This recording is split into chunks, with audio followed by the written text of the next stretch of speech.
এক আহাম্মক লোক লাঠি দিয়ে তার বউকে পেটাচ্ছিল। পাশ দিয়ে একজন লোক যাচ্ছিল।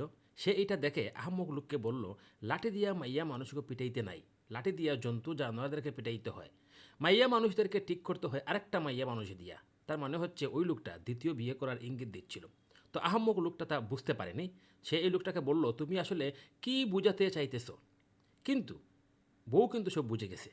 বউ স্বামীকে টেনে নিয়ে বলল, আর বাধ্য ওই আহাম্মকের কথা, তুমি আমারে পিটাইতেছিলা, পিটাইতেই থাকো। তো ঠিক এইভাবে একটা দেশকে ধরে একজন শাসক পিটাচ্ছিল।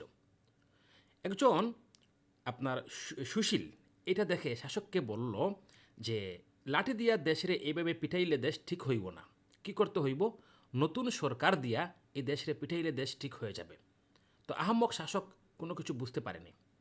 দেশ আবার শাসককে বলল, আর বাদ দেন এই আহাম্মকের কথা, আপনি আমারে পিটাইতেছিলেন, আপনি পিটাইতে থাকুন। কারণ দেশ বুঝে গিয়েছিল নতুন শাসক আসা মানেই মুক্তি নয়, নতুন শাসক আসা মানে অত্যাচারের মাত্রা আরও বেড়ে যাওয়া।